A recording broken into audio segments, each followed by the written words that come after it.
Hello, thank you for joining me for Veg with Lisa Live.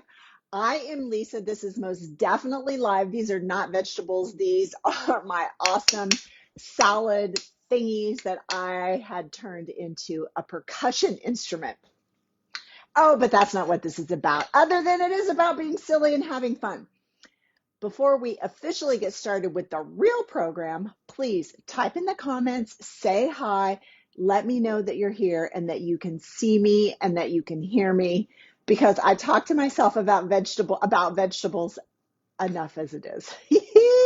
Okay, so what is happening today on Veg with Lisa Live? I am going to show you how to make a beautiful seasonal springtime salad and an herby vinaigrette. Why is this important? Well, I believe in eating seasonally. And so, oh, hello, Susan. Thank you for joining me on Veg with Lisa Live. I believe eating seasonally is almost like a little trick. It's a hack.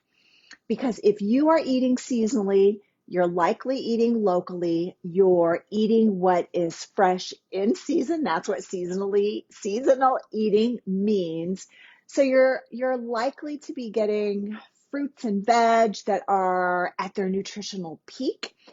And when you eat seasonally, you also are getting a variety of foods. Because if you eat the same thing every day all year long, you're eating the same thing every day all year long and you're not eating enough variety. We need a big, wide variety of plants. You don't have to be a plant-based person. Hi, Cheryl, but you do have to eat a lot of plants. We need a wide variety of plants, 30 to 40 different plants in our diets each and every week, not year, but week. So if you're eating seasonally, you're more likely to get a variety. And then why am I going to show you how to make an herby vinaigrette? Because salad dressings are one of the things that can throw people off more often than not. I hear over and over from my clients, when we start reading labels and when they see the gunk that is in commercially produced salad dressings, sugar, oils, modified food starch, tons of junk, loads of sodium, it can be really hard to navigate what to put on your salad. So I'm going to make a beautiful seasonal springtime salad. Then I'm going to show you how easy it is to make your own vinaigrette, should you want to do that. Okay, but before I get any more carried away, let me turn you down here so you can see what is cooking in Veg with Lisa. So I have already started. Oh, you know what? I forgot to tell you something really cool. At least I thought it was cool. I challenged myself with this episode to cook only with things that I bought at my local farmer's market or that I picked out of my own yard / garden. So I think I'm going to be able to stick with that. I might cheat one time, but we'll see. Okay, so first up, for the seasonal springtime salad, I like to use a mix of greens. I've already put some spinach and arugula in here. I found both at my farmer's market. I love arugula for its kind of peppery bite. Very seasonal, but we don't want it only to be those dark green colors. So check this out. I had never seen anything like this before. I wonder if anybody knows what it is. If you do, type in the comments and let me know. And if you're just joining us, type in the comments, say hi, let me know that you're here. This I got at my local farmer's market, the River Arts District Market here in Asheville. This is Japanese lettuce. Now, I asked Chu Lee, one of my favorite farmers at the River Arts District Farmers Market, what this was. And of course, she said some beautiful Asian name that I couldn't pronounce or remember. And I said, translate, please. And then she said, Japanese lettuce. Okay, I had never seen Japanese lettuce before. So I'm going to chop some of this up and put it in my salad too. And I'm also going to save these beautiful little flowers. And I'll show you what to do with that later. Okay, then the other really beautiful thing I saw, look at this. Isn't this absolutely stunning? This is red leaf lettuce. So I've got the dark green. I'm going to get this kind of thicker, crunchier, light green Japanese lettuce. Hi, Leslie. Thanks for being here. And then I'm going to put some of this absolutely beautiful red leaf lettuce in there. So I've got a nice variety. Now, I already washed this. You know what? You can chop it with a knife if you want, but you don't really need to. You can just wash your hands like I did and get in here and mix things up. Leslie, I wonder if you have a favorite seasonal springtime salad ingredient that you like to enjoy. All right, so I've got 4 different leafy things in here. That's probably enough, lest I tend to get carried away. And I just like to rip these up into bite-sized pieces. And then I'm going to show you some other really fun things that I'm going to put in my seasonal springtime salad. Believe it or not, these cucumbers were locally grown. Somebody probably started them in a hothouse, but I'm okay with that as long as they're local. And radishes, definitely. I've got these at the farmer's market. I've also got some in my own garden. So I'm going to toss these in here. And for a nice little bit of crunch, I love cucumbers and radishes. Then check this beauty out. Isn't she gorgeous? Fennel. I got this at the farmer's market. I've never really successfully grown a big head of fennel like this. I love, love, love. Oh, let me turn you down here so you can see what I'm doing a little better. How's that? That's a little better. I absolutely love fennel in a salad. So slice it as thinly as possible. If you have a fancy mandolin, you could definitely use that. Actually, I didn't get that sliced quite as thinly as I'd like, so I'm going to chop it up. Fennel, if you've never had it raw or cooked, it's kind of like a licorice or anise flavor. It's really lovely. And you can use the greens, the tops of the greens, kind of like you would dill. Okay, what else have I got here? Who knows what this is? This is a salad turnip. And see, isn't that cool? It's a root veg. Let me show you what I would do with this in the salad. You might be thinking, oh, that sounds really cool, but what do I do with a turnip in the salad?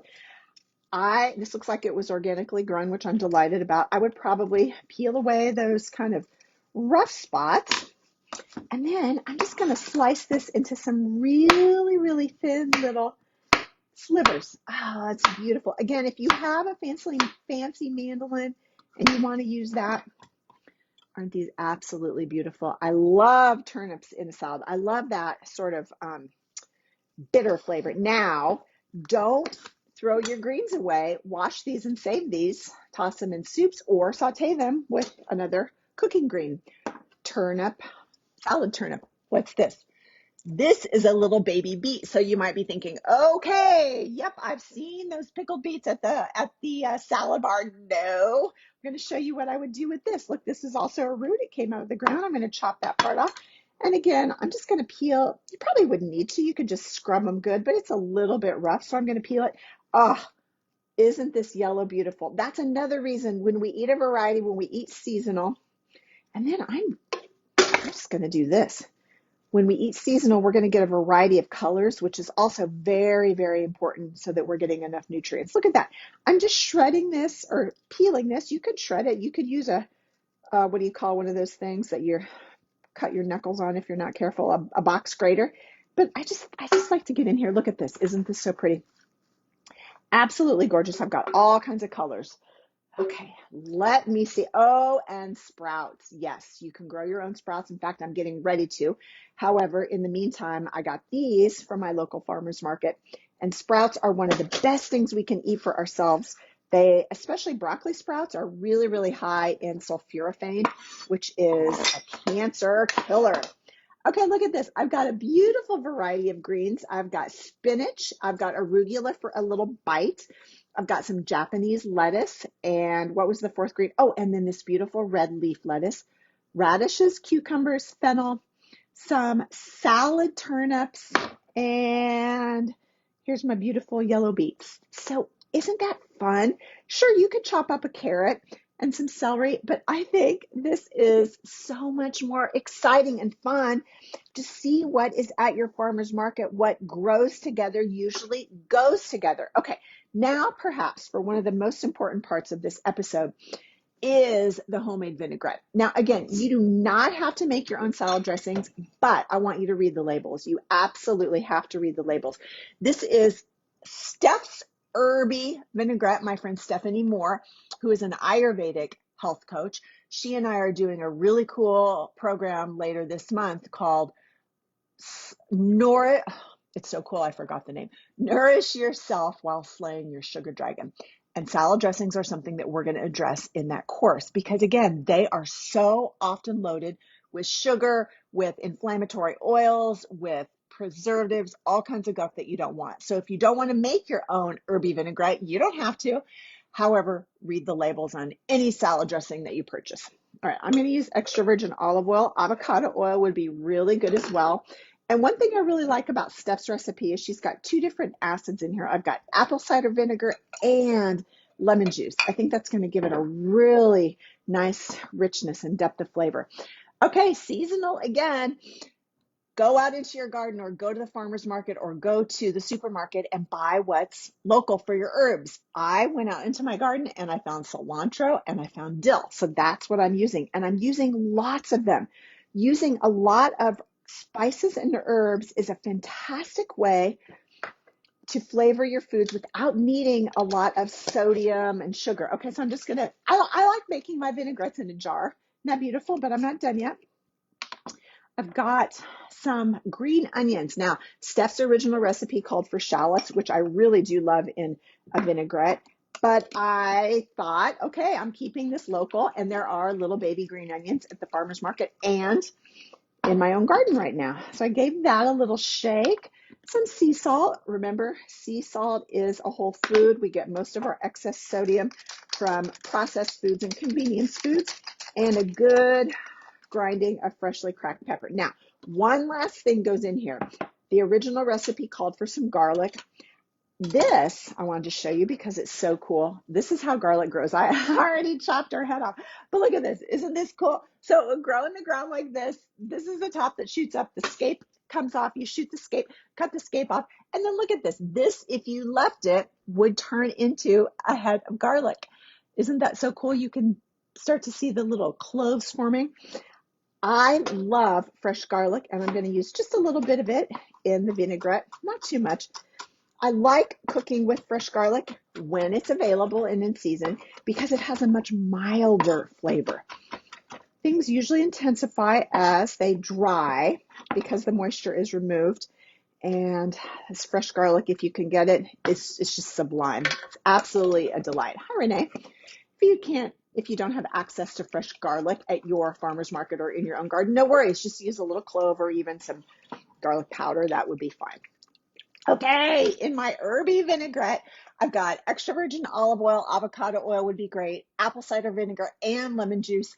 All the herbs I could find out of my garden. I use cilantro and dill. Oh, and I also put a couple little mint leaves in. Be careful because mint will overpower a green onion or shallot, some fresh garlic or garlic, salt, pepper. What's missing? That's it, sweetener. I don't need any. You could put a little drizzle of honey or maple syrup if you like. But as part of my journey to slay my sugar dragon, I pretty much stopped using most added sugars. And you know what? I don't miss it. Okay, let's check this out. And then I've got one more little secret bit for you. I like to dress, where'd my salad business go? I like to dress my salad. Oh, Lifetime. Look at that. That is a nice thick herby vinaigrette. Oh, this is so beautiful. You'll notice I didn't put a ton of extra stuff in here. It tends to just get heavy and overwhelm the salad. You could put more radishes, more fennel, more beets, more turnips if you like. It would be brighter that way, but I really want to enjoy these gorgeous springtime lettuce greens. Now, when I went out in my garden, I noticed that my mustard was going to seed. So I picked these beautiful yellow mustard flowers. You also might have some pansies or some nasturtiums or some snapdragons, some beautiful edible flowers, which can also be purchased at your farmer's market or at the grocery store. And then, okay, I told you I cheated once. I did not grow or buy these sunflower seeds at my farmer's market, but I always like something a little bit rich and crunchy like that. I toasted these myself, so I'm hoping that that counts. Okay, let me grab a fork. I want to dig in here. Let's check this out. This is going to be my lunch, but I'm going to give it a royal testing while you're on. So again, my friend Steph and I are getting ready to start this amazing course called Nourish Yourself While You Slay Your Sugar Dragon, and creating beautiful, fresh, seasonal produce, things like sugar-free or sugar-light homemade salad dressings. We're going to talk about it all.